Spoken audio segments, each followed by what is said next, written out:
இவர் தாங்க என்னோட அப்பா. ரொம்ப பாசக்காரருங்க. இவர் எல்லார்த்து மேலேயும் அவ்வளோ அன்பாக இருப்பாருங்க. இவரை பார்த்து பார்த்து தான் நாங்கள் எல்லாருமே எல்லார்த்து மேலேயும் அன்பாக இருக்கணும்னு கற்றுக்கிட்டோங்க. இவருக்குள்ளேயும் இவ்வளோ ஒரு ரகசியம் இருக்குது அப்படிங்கிறது இவ வந்ததுக்கப்புறம் தாங்க நாங்களே தெரிஞ்சுக்கிட்டோம்.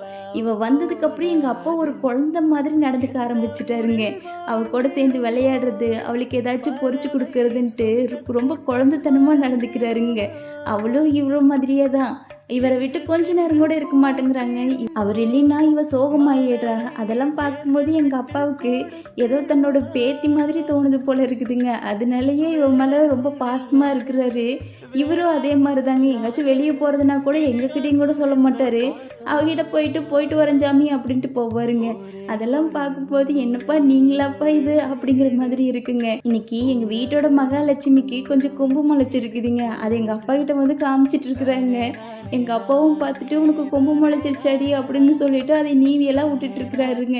அதெல்லாம் பார்க்கும்போது என்னப்பா நீங்கள் இப்படி பண்ணிக்கிட்டு இருக்கிறீங்களே அப்படின்னு சொல்ல தோணுச்சு. பரவாயில்ல, எங்கள் அப்பாவும் ஏதோ சந்தோஷமாக இருக்கிறாரு அப்படின்னு சொல்லிட்டு நானும் வந்துட்டேங்க.